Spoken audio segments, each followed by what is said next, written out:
Vamos a empezar a grabar, muchachos. No sé si ustedes ya vieron la guía que les envié. Esta es la guía que les voy a compartir.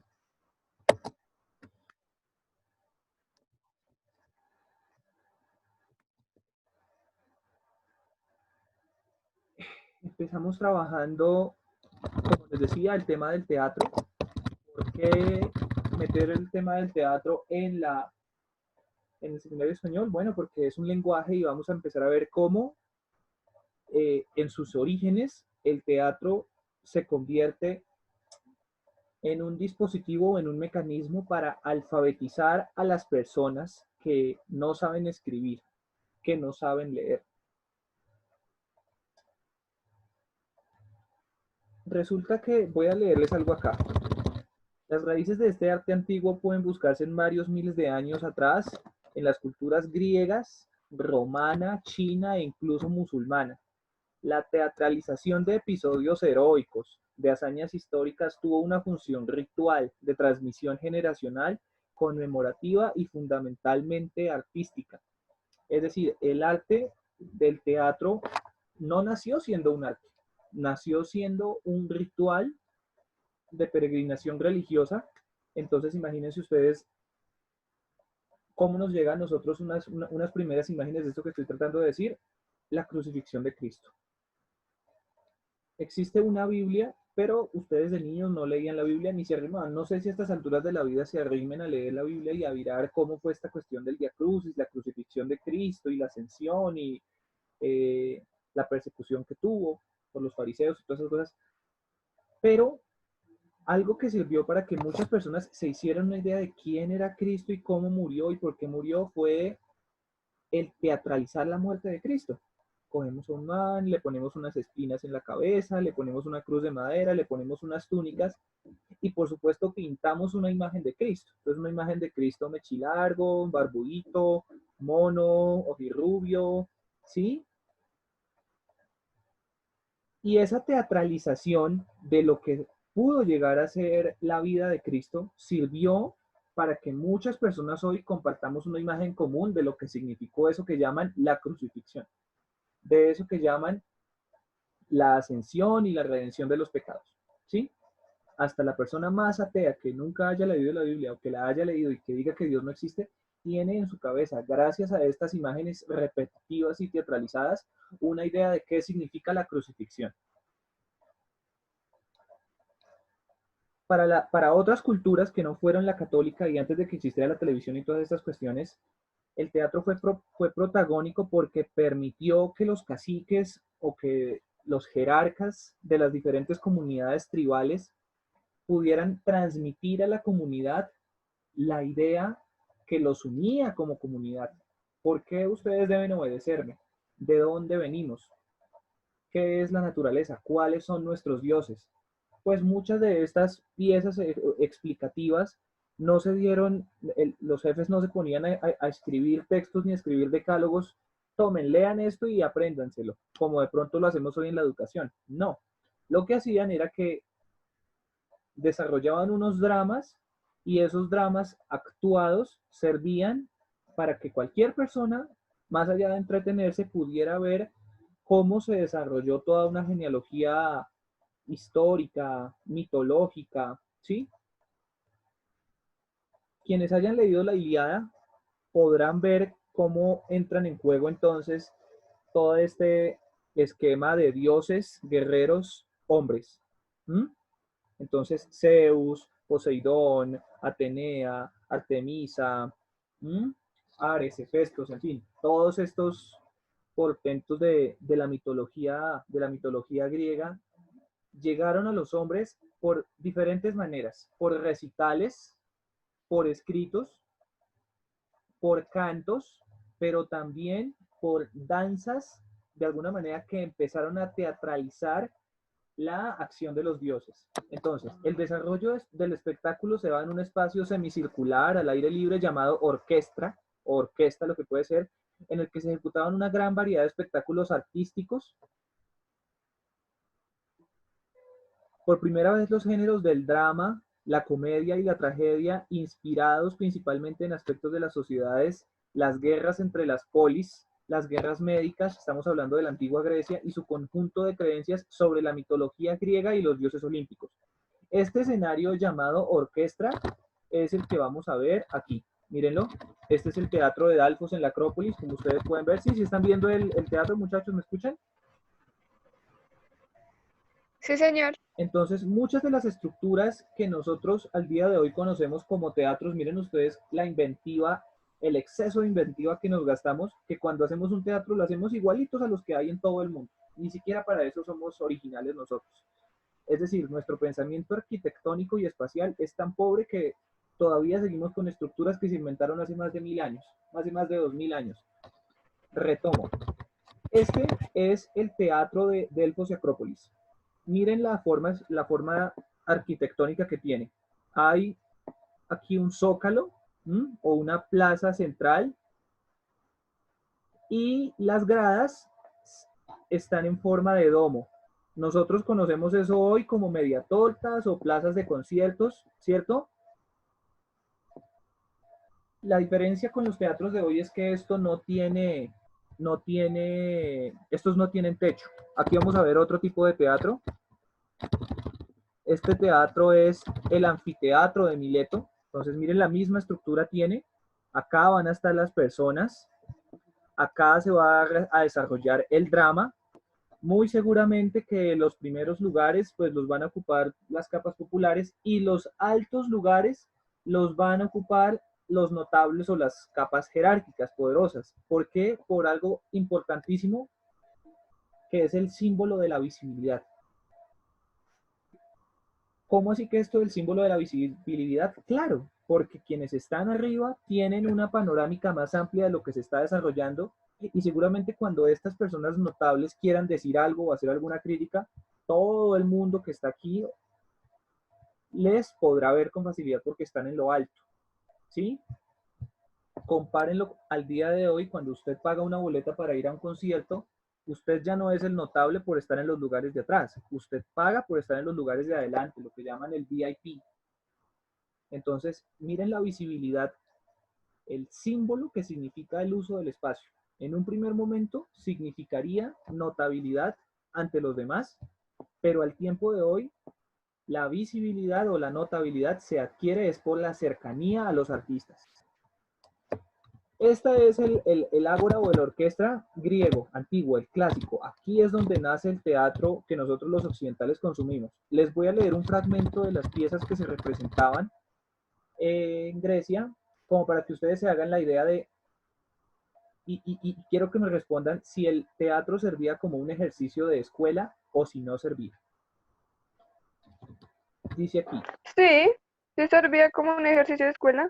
me parece acertada tu opinión, Angie. Dice, merced a las representaciones teatrales, tanto de la tragedia como de la comedia, géneros literarios esencialmente ciudadanos y específicos atenienses, el teatro fue un importante vehículo que contribuyó a difundir y hacer enraizar los nuevos ideales democráticos entre el pueblo.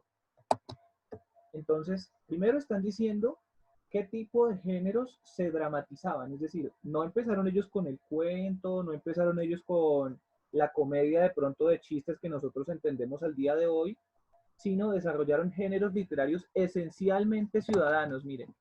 Hagan de cuenta que es como tomar el realismo mágico que nosotros tenemos. ¿Mm? Imaginen ustedes que es dramatizar un noticiero y en el noticiero aparece alguien que es la víctima y aparece alguien que es el reportero y el reportero se encarga de mostrar la tragedia que le ocurrió a ese ciudadano. Esa dramatización de la vida cotidiana es lo que empieza plasmando el teatro. Ahí sitúan su impronta creativa, nace de ahí.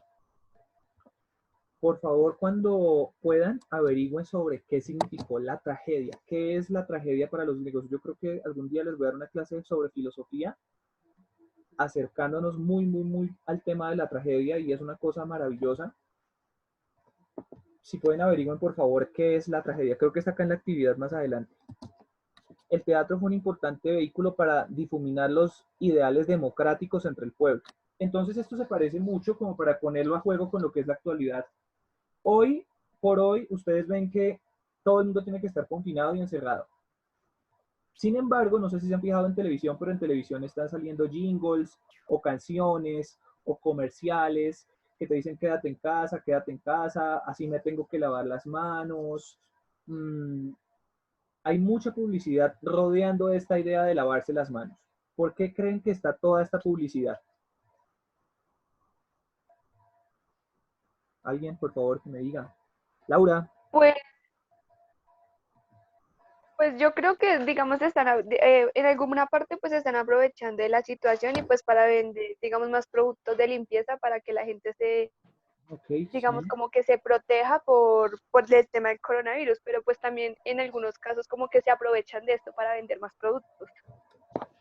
Mm, Pues sí, es casi lo mismo, o sea, lo que dice Angie, pero digamos, sí se aprovechan demasiado de los productos que venden, ya que, o sea, el precio que tenían anteriormente, o sea, como que se triplicaba lo que era antes, o sea, por lo menos un tapabocas que veíamos a 500, dice que 2000, 3000, o sea, y más encima que son los de médico, entonces subieron muchísimo, lo mismo los guantes, antibacteriales y todo, o sea, es muy escaso encontrarlos y si los se encuentran son muy caros, o sea, el precio sube muchísimo y además que no le quitan el IVA, sino que a todos los productos el IVA sigue igual, aunque antes les suben un poco más. bueno, Pues sí, es por, aquí. pero también por ese, digamos, también por lo que dices, Catherine, como hay muy poquitos, pues con el tema que dices del tapabocas, como hay muy poquitos tapabocas, el precio, pues yo creo que debería, pues obviamente subir, porque pues a menor producto, pues más grande la tarifa, ¿no? Sí. Estos muchachos se enfrascaron en una discusión política, Pues económica. Chévere, chévere, chévere escucharlos. Sí, sí podría ser así, pero pues tampoco abusar, porque pues si hay, o sea, ¿tú cómo vas a comprar? O sea, no, nadie va a comprar cosas, o sea, si es menor el precio, pues lógicamente que mucha gente va a optar por lo más barato, porque ahorita económicamente no hay trabajo, no, digamos, no hay ingresos de ningún otro tipo, de hecho, siempre cada gente tiene que pagar sus cosas, y todo, entonces pues lógico que optan por lo más barato, sin importar el material y lo que sea. Pues sí, pero sigamos con el ejemplo del tapabocas. Es una cosa que es muy esencial para salir y si tú no lo tienes no puedes salir, entonces sea caro, sea barato, tienes que comprarlo. bueno, están dándose un muy buen debate, muchachos. Perdónenme por cortarlos, la verdad. Me puse contento y todo de escuchar esos argumentos tan buenos que están dándose. Sí, todo lo que han dicho es cierto. Sin embargo, lo que yo les quería mostrar es que toda esta publicidad del uso del tapabocas, de lavarse las manos, de quedarse en la casa, tiene que ver con la construcción de un hábito. ¿Por qué digo la construcción de un hábito? Porque es un hábito que no se tiene, es una costumbre que no se ha adquirido. Entonces imagínense ustedes, pongamos esto hace 2000 años atrás, en un pueblo en donde lo que hacemos a diario es cultivar la tierra, recoger el trigo, cocinar y hacer nuestras labores diarias. Imagínense todo el énfasis que se tiene que hacer para acostumbrarnos, habituarnos a algo que se llamarán ideales democráticos. ¿Mm? Que yo me tenga que acostumbrar a ir a las ágoras a participar de las discusiones políticas, que yo me tenga que acostumbrar a dar mi voto no por la idea que me parece a mí, sino por la idea que es mejor para el bienestar del pueblo.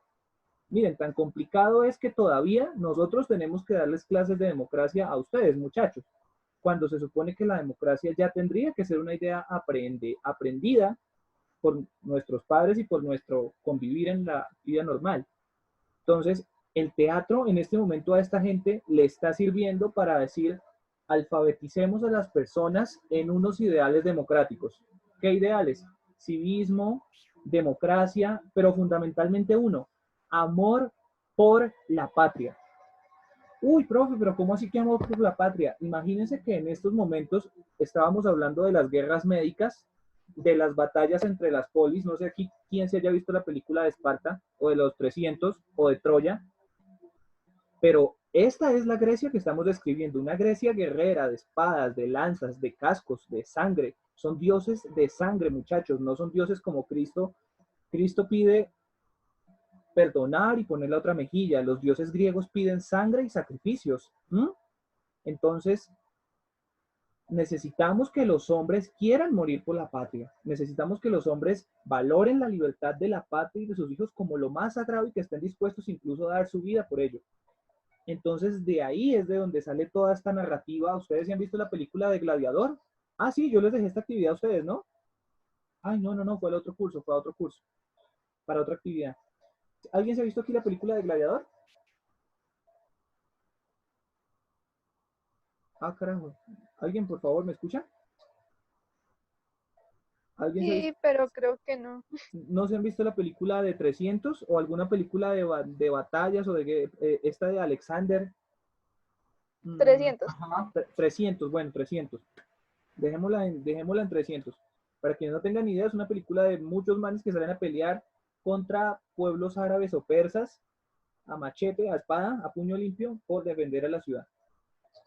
Entonces, nos detenemos en estas películas de Esparta y de 300 y siempre va a aparecer la idea, la imagen de un capitán o de un general o de un guerrero que se para en medio de todos los hombres. Miren la teatralización acá del heroísmo. Y quien se para en medio a hablarle a todo el pueblo va a ser esta persona que les va a decir, defendamos la libertad, defendamos a nuestros hombres, defendamos a nuestros niños, defendámonos a nosotros, luchemos por la libertad. Estos valores de libertad, ¿creen que se les ocurrió a esta persona, le llegaron del aire, le llegaron por gracia y obra del Espíritu Santo? ¿Cristo le dio una revelación para que hablara de la libertad? Claro que no. Todo esto tiene que ver con una construcción de ideas que venían desde el teatro, de alguna manera, desde esa alfabetización de valores cívicos y democráticos republicanos, ¿m? Que se está dando en las polis griegas. No es gratuito que cuando los romanos se encuentran con los pueblos griegos, los romanos se van a ver cautivados porque dicen, es increíble que nosotros necesitamos a nuestros esclavos tenerlos contenidos, amarrados, haciéndoles pasar trabajos forzados, mientras que acá estos griegos acá obedecen la ley sin tener un policía encima, obedecen la ley y la acatan sin que se les tenga que poner alguna sanción. Imagínense ustedes el caso de Colombia, en donde ustedes vieran una república en donde las personas cumplen las leyes, acatan los deberes como deben ser y no se ve corrupción. ¿No les parecería maravilloso eso? Esa misma sensación se la llevaron los romanos y los romanos entendieron que el mecanismo para hacer que las leyes llegaran al seno y al corazón del ciudadano pasaban por la dramatización y la teatralización. Y la teatralización es convertir la razón, el argumento, en una emoción. Convertir la razón y el argumento, ojo, en una emoción. Voy a narrarles acá un pequeño fragmento de cómo operaban algunos de estos cantares que se dramatizaban en el teatro. Pero pues quienes ya hayan visto esas películas, quien se haya leído la Ilíada, quien se haya leído Ulises, también podrá ver cómo estos valores están súper exaltados, ¿no? Son cantos febriles. Dice, y la noche adelantaba, pero la amada de los griegos no realizaba en parte alguna una salida oculta. Mas, sin embargo, el día con sus corceles blancos ocupó toda la tierra, espléndidamente de ver. Primero un grito resonó con clamor, como un canto, del lado de los griegos, y al tiempo un eco agudo contestó desde la roca isleña. Un terror invadió a todos los bárbaros al fallar en su cálculo, pues no contaban como para huir los griegos del peán sagrado, sino prestándose al combate con un animoso ardor. La trompeta hacía arder con su grito todo aquello. Al punto acordado, embate del remo resonante golpearon las hondas aguas al compás de los jefes de remeros, y pronto todos estuvieron visibles a los ojos. La visión de la derecha marcaba con buen orden la primera, con disciplina, y luego seguía toda la flota, y se podía oír al tiempo un gran clamor. ¡Oh, hijos de los griegos! ¡Id a la libertad! ¡A la patria! ¡Liberad a vuestros hijos, mujeres, los templos de los dioses ancestrales, los sepulcros de los mayores! Esta es la lucha por el todo. Listo, me detengo ahí. Lo que están narrando aquí, esta gente no tiene televisión, esta gente no tiene radio. Voy a decir que tentativamente, aquí a mano alzada, que no están haciéndolo con carteleras o con pinturas o con cadenas de WhatsApp. esta gente está contándole a sus hijos cómo ocurre una batalla naval, cómo los remeros griegos están listos a tener una batalla contra los que llaman bárbaros persas. ¿Ya? Recordemos, o para quienes no sepan, que Grecia y las polis griegas eran un montón de islas, ¿sí? Que circundan un territorio continental, pero que varias de estas islas están desconexas.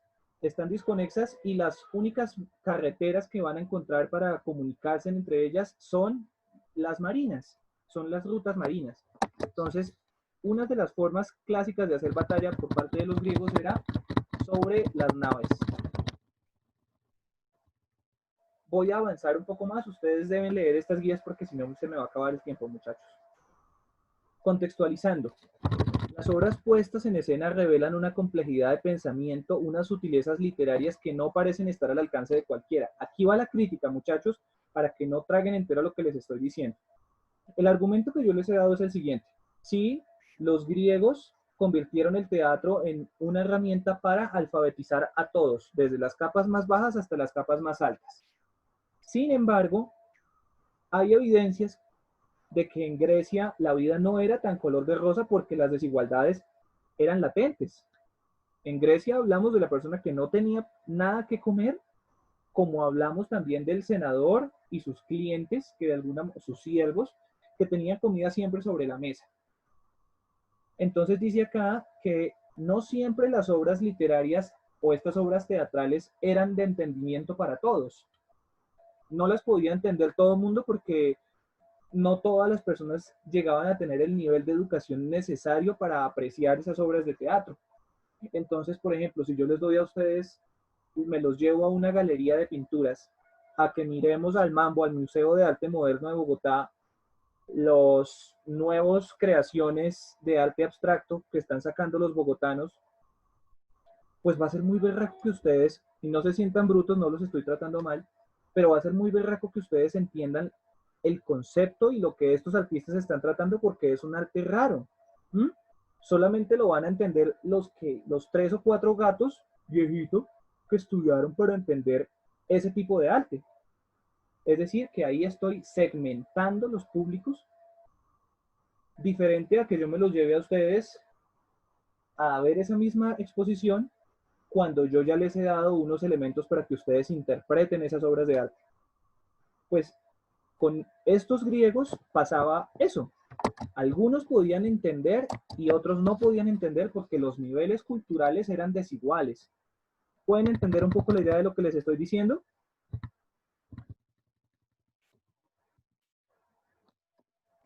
Sí. Sí, entonces, ¿cómo explicar un poco más sencillamente para no dar tantas vueltas? En Grecia, acuérdense que está la tradición filosófica. Y una de las maneras ¿por qué la filosofía tuvo tanta acogida en Grecia? Bueno, porque resulta que con este invento de la democracia, los votos había que ganarlos. ¿Y cómo se ganaban los votos? En disputas retóricas. ¿Y quiénes eran los que estaban llamados a ganar esas disputas retóricas? Quienes tenían la formación para ser retores. Retores son personas que son muy buenos en debate. ¿Y quiénes eran buenos en debate? Los filósofos. Entonces había personas que querían gobernar y para poder gobernar y ganar los votos iban a donde unos señores que se llamaban sofistas y los sofistas los entrenaban en el arte de debatir y les enseñaban a ganar sobre la base de cualquier argumento, sobre la base de cualquier discusión. No importaba decir mentiras o verdades, lo importante era construir argumentos lógicos, falsos o verdaderos, que sirvieran para desarmar los argumentos del contrincante. Por supuesto, no podía ser un buen orador alguien que nunca le había pagado a un sofista, como sí podía ser un buen orador alguien que había tomado suficientes clases de retórica. Entonces, a la hora de dar un debate, este retor pues va a convencer a personas que tengan el nivel cultural para atenderlo. ¿Y quiénes van a hacer ese nivel cultural para atenderlo? Pues los filósofos. Entonces, ahí también vemos cómo se produce una lucha de clases en la antigua Grecia. No todo fue tan bonito en el ideal de la democracia. Cuando la cultura que absorbe la idea del teatro romano luego del teatro griego va a ser Roma. Entonces, ¿para qué va a utilizar Roma el teatro? No lo va a utilizar tanto para la transmisión de costumbres, de religión, ni de ciudadanía. Roma lo va a hacer con una función mucho más política. Ustedes han escuchado el dicho que dice, ¿cómo es que dice? Que los políticos dan solamente pan y circo, algo así. ¿Se han escuchado eso? La idea del pan y circo. Por favor, muchachos, alguien hable.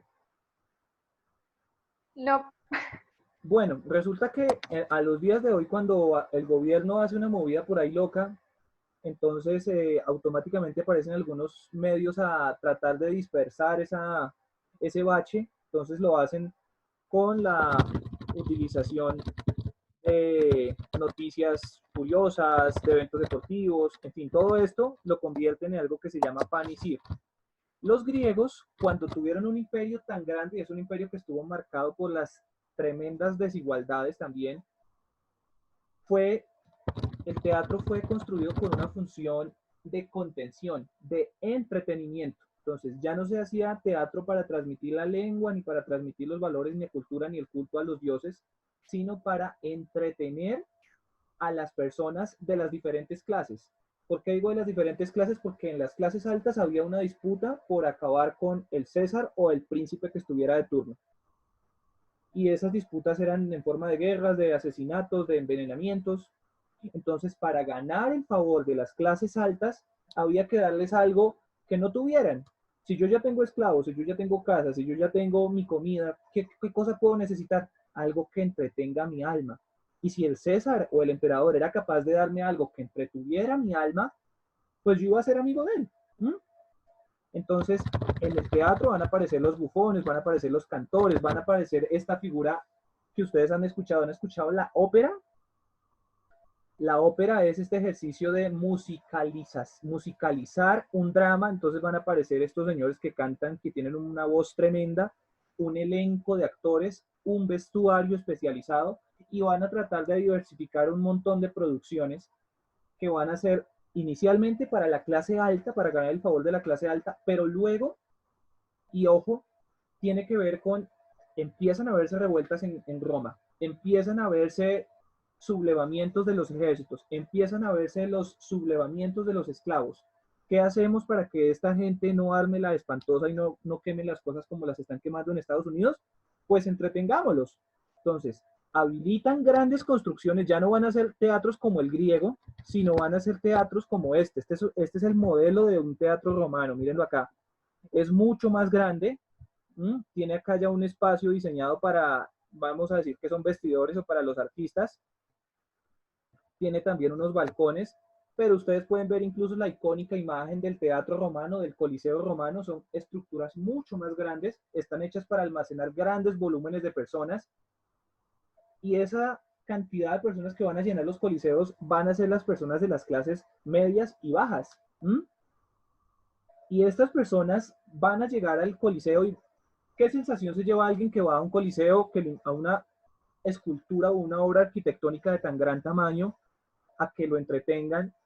Pues se va a llevar una muy buena imagen de su emperador, de la clase política, porque le están regalando la oportunidad de ir a un coliseo, porque le están regalando la oportunidad de entretenerse, porque le están regalando un show que esa persona creía que era solamente para los ricos.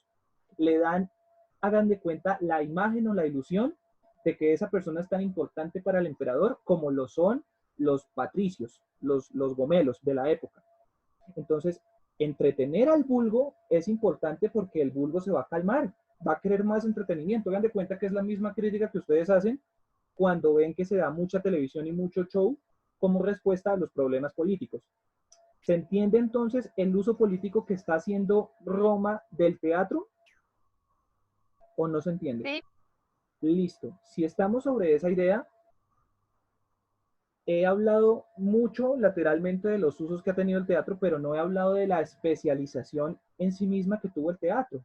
No vayan a pensar ustedes que el teatro es una cosa diabólica, instrumento del imperialismo, instrumento del agente oligarca dominador. No, el teatro también es un arte noble. Y el teatro, ustedes lo podrán ver hoy, ojalá podamos ver películas, sirve para comunicar no solamente la versión de los dominantes, sino para expresar el relato de los dominados.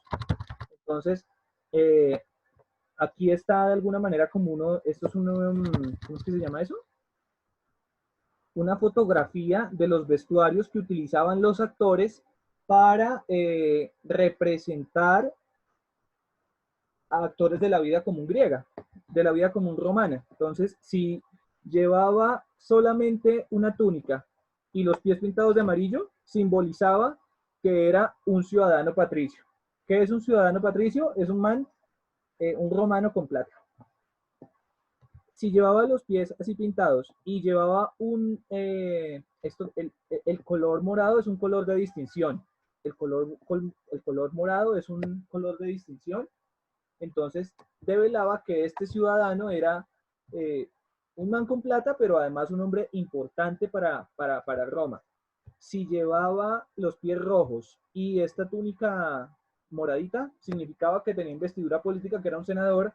Y si llevaba eh, los pies rojos y pues un accesorio morado mucho más extenso, estábamos hablando pues ya de un magistrado, pues los magistrados eran quienes en el Senado tenían los poderes más grandes. ¿Qué manifestaciones artísticas se veían entonces en el teatro romano? Como ya les pude mencionar, empezaron a aparecer los relatos fabulescos, empezaron a aparecer la danza, empiezan a profesionalizarse. Entonces, imagínense lo importante que es en la historia, en qué momento ser bailarín se convierte en una profesión, en qué momento ser actor se convierte en una profesión que me da de comer a mí. ¿Mm? Hablan también del canto. Aquí dice que se intercalaban diálogos, diverbia lo llamaban ellos, con intervalos de danza, embolia y farsas finales, vamos a decir como partes del drama que no tenían nada que ver con la realidad. Entonces a eso lo llamaban exodia. Quiero por favor que lean estas guías porque yo apenas les comenté cosas de manera general, pero hay unas cosas valiosas que están escritas ahí en la guía. Rápidamente para pasar a la actividad, tienen que ver este link y a partir de lo visto en el video me van a decir qué entienden por tragedia griega. 1, 2. Van a buscar la obra La Ilíada de Homero y van a leer el prólogo. El prólogo es una vaina supremamente corta. O sea, no hay excusa para que no lo lean. Y construyen un pequeño guión ficticio, un guión teatral a partir de lo que ustedes leyeron en ese prólogo. ¿Cómo así que un guión ficticio? Sí, yo entendí del prólogo que Patroclo se robó